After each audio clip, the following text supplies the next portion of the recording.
Smart Schoolboy 9. Kung walang ibibigay na context ay malamang aakalain mo na ito ay inosenteng salita lamang.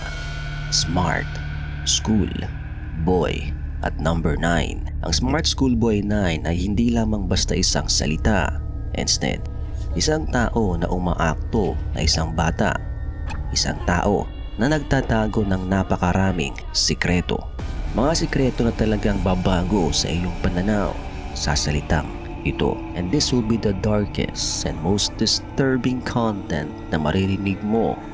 Dahil today, we will investigate ang internet most disturbing rabbit hole and the one and only Smart Schoolboy 9. Kaya naman, let's start the video. Hi there, I love school.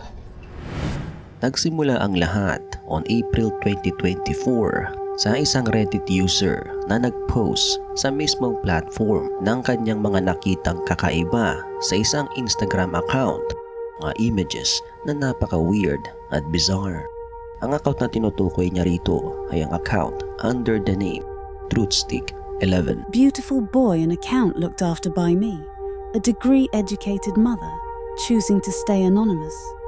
Good, original, written work.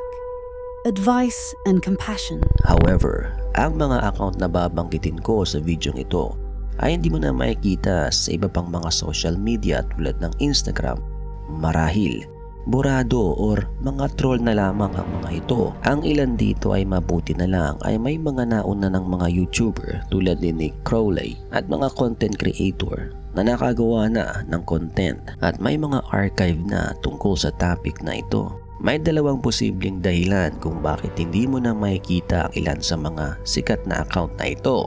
Una, marahil naban na ang account na ito dahil sa dami ng mga reports na natatanggap na ito at si Meta na mismo ang nagtanggal ng mga reported account. Ikalawa, ito ang paraan ng taong ito upang burahin ang kanyang online presence at hindi dumugin ng mga taong galit na galit sa kanya. Ang account na Truthstick11 ay di umano minamanage ng isang magulang na concern lamang sa well-being ng kanyang anak. Nais niya di umano protektahan ang kanyang anak laban sa mga online predators by spreading information ng mga account at posting them on public. Ang mga online predators ay gumagamit ng internet upang mag-exploit at mag-take advantage sa iba by pretending to be someone they are not. Ang tinatarget ng mga ito ay ang mga taong vulnerable, especially mga bata at mga teenager na madaling manipulahin dito sa internet. They try to build trust at nagpapanggap na kaibigan. Once na makuha na nila ang tiwala ng kanilang biktima, ay aayain nila itong makipag-meet up. At ito nga ang dahilan ng dumaraming kaso ng panggagahasa maging sa Pilipinas. Bata ang ginahasa, pinata. Lang na bata, ginahasa umano ng konsyensya. Kung iisipin, wala namang mali sa ginagawa ng nanay na ito. However, the way na magsalita ito ay kakaiba, maging ang pagtawa nito. That's the account run by a man pretending to be a boy. Sa akalain ay hindi mo paghihinalaan ang account na ito. Makikita lamang ang mga images or photo ng kanyang di umanong anak na nasa paaralan, mga achievement ng kanyang anak, mga hobbies ng kanyang anak, at ang mga ginagawa ng kanyang anak. Ika nga, talagang proud na proud mother sa kanyang anak. Ngunit mapansin mo na habang tumatagal ay nag-iiba ng anyo ang kanyang anak. Mga larawan na bizarre, sometimes unnerving, turning to disturbing. Makikita mo ang sobrang puting balat sa muka at sobra at laki ng labi at pula lipstick. Habang tumatagal din ay tila nawawala na sa karakter ang nanay na ito dahil ang mga sumunod na posts ay mula na sa kanyang anak. Dito ay pag-aalaman natin na hindi isang concerned mother ang totoong may hawak ng account na ito, but instead isang tao na may kakaibang motibo, isang tao na may masamang binabalak.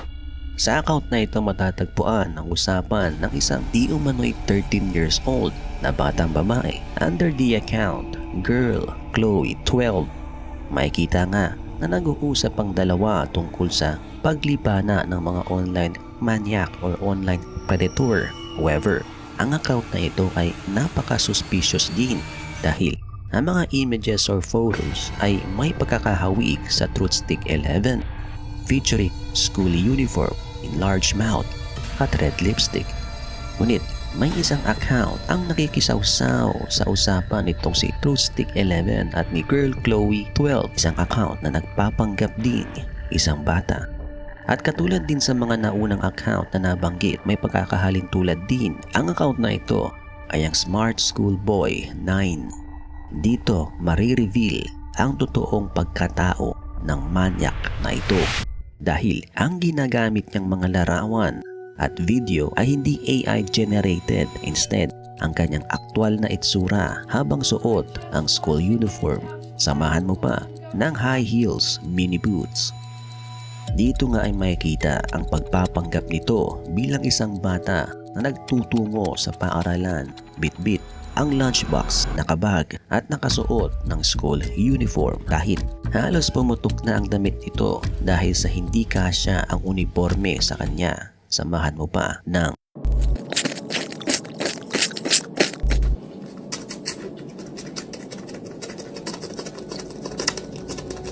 nakalabas ang dila at may pulang labi.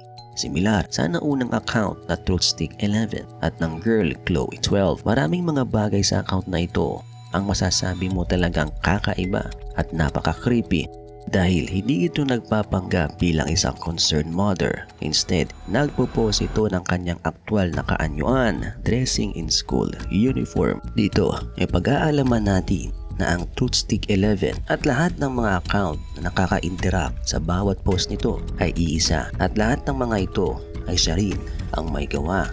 Ito yung tipo ng tao na gumawa ng napakaraming Facebook account na iba-iba ang pangalan para magpanggap at mag-comment sa sariling post nito. In the same time, mag-reply sa comment gamit ng iba't ibang account na siya rin ang may gawa. Ang lahat ng ito ay parte ng kanyang behavior mula sa pagpapatunog ng kanyang dila, pag-akto ng weird at pagpaparaos sa harap ng salamin habang suot ang full school uniform. Lahat ng ito ay kasama sa kanyang fantasies na pagiging bata. Ang tawag sa mga ito ay ang definisyon ng ang tipo ng pantasya ng taong ito ay age play that involves acting younger or older than one's actual age in a way that some find appealing or even arousing. Ibig sabihin, ang pagsusuot ng school uniform at high heels at pag-acting ng isang bata ay ang kanyang mga dark fantasies. From here, nakakuha ito ng satisfaction in truly bizarre and unsettling ways. May mga pagkakataon na nagpo-post din ito ng mga video kung saan makikita siya sa labas in broad daylight, suot-suot ang kanyang school uniform.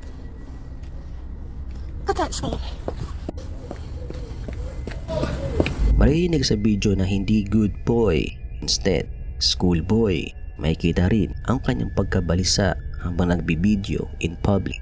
Ibig sabihin, para sa akin, sinusubukan niyang gawin ang kanyang content sa katirikan ng araw or perhaps madalas niya na itong gawain na mambiktima kahit umaga.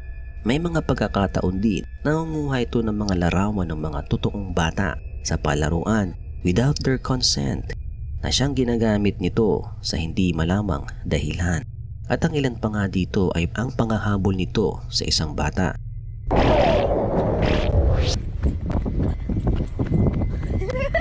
Na posibleng kanyang nabiktima. Again, hindi mo na makikita ang mga account na ito sa internet. Dahil nga mahigit 2 buwan na ang topic na ito, ay marami na ring tao ang nagkaroon ng interes na alamin ang totoong identity ni Smart Schoolboy 9. Napag-alaman ko na bukod sa pagsusuot ng school uniform at high heels mini boots, ay gumagawa rin ito ng tula at kanta. It's Mary Ann, the ceiling. I think I hear a running tram going back in time, not out of time. I think I like a little lemon and lime. Say Mary Ann, yes, Steely Dan. I like the sound of that running tram.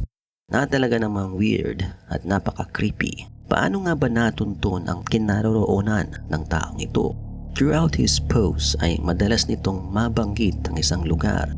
At ito nga ay ang Doncaster, kung saan ito ang ginagamit niyang meet-up place para sa kanyang bibiktimahin. Ngunit hindi ako sigurado kung may nabiktima na nga ba or may mga nagtungo na sa lugar na kanyang nababanggit upang makipag-meet up. Dito ay mapag-aalaman natin na nakatira ito sa London, to be specific, sa Doncaster, London, na nag-iwan din ito ng clue sa totoo nitong pagkatao. At ito nga ay mapansin mo sa bawat post nito, isang tao na madalas niyang mabanggit. Hindi niya ito ginagamit bilang isa sa kanyang mga alias. Instead, ito ang madalas niyang mabanggit sa kanyang mga posts bilang half-brother or father figure. Ang taong ito ay kanyang tinatawag na David. At sa matinding pag-iimbestiga ng online community, napag-alaman na ang buong pangalan ng taong ito ay David Alter, isang 59 years old. Dahil dito, nagsimula ang mag-imbestiga ang mismong mga otoridad sa London dahil sa inuulan na sila ng mga report tungkol sa taong ito. Napaulat din na dati na itong naimbitahan ng mga pulis sa presinto. Ngunit agad din pinauwi dahil wala namang police record or nasampang kaso laban sa taong ito. Upang malaman kung anong tumatakbo sa utak ng taong ito, ay inalam ko at sinayasat ko ang bawat remaining account ni David Alter in archive or sa mismong internet. At napag-alaman ko nga na may isang alias ito na talagang paborito nitong gampanan, at ito ay may alias na Stephanie. Minsan, tinatawag niya itong Stephanie Scully at minsan, tinatawag niyang Stephanie Stansfield. Ang buong pangalan nitong David ay David Stanfield Alter. Maaari mo pang matagpuan ang Facebook account na ito. From here ay nalaman ko ang tungkol sa isang insidente na kinasangkutan ng kanyang so-called step-brother aka David Alter aka Smart Schoolboy 9 aka Stephanie Stanfield.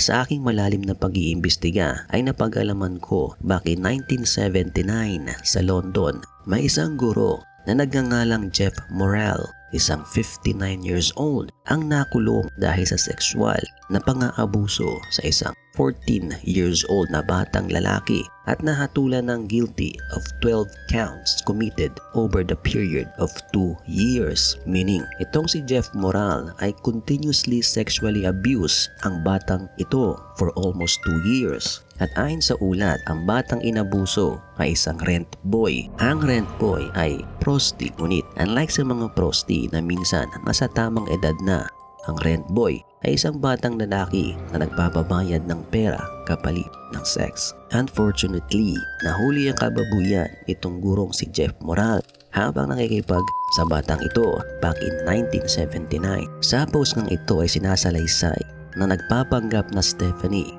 na walang kasalanan itong si Jeff Morrell at ang kanyang stepbrother ay nakikipagharutan lamang by doing wrestling.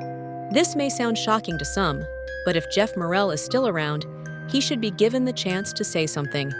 What we all must bear in mind is this: we were not present when what he was accused of is said to have happened. Uunawain ng post nitong si Stephanie, which is si David Alter din, ay pinagtatanggol nito ang taong nang abuso sa kanya for almost 2 years at malalaman mo ang dahilan kung bakit. Now, ito ang dahilan kung bakit sa isa nitong kanta ay ganito lamang ang makikita mong mga lyrics.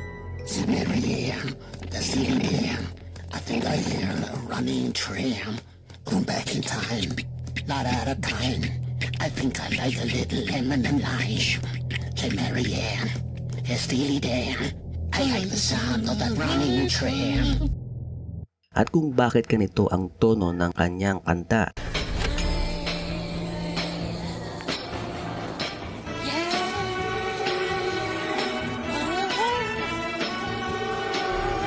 Si Smart Schoolboy aka David Alter ngayon ay 59 years old na ay nagkaroon ng isang mental illness. To be specific, nagkaroon ng Stockholm Syndrome.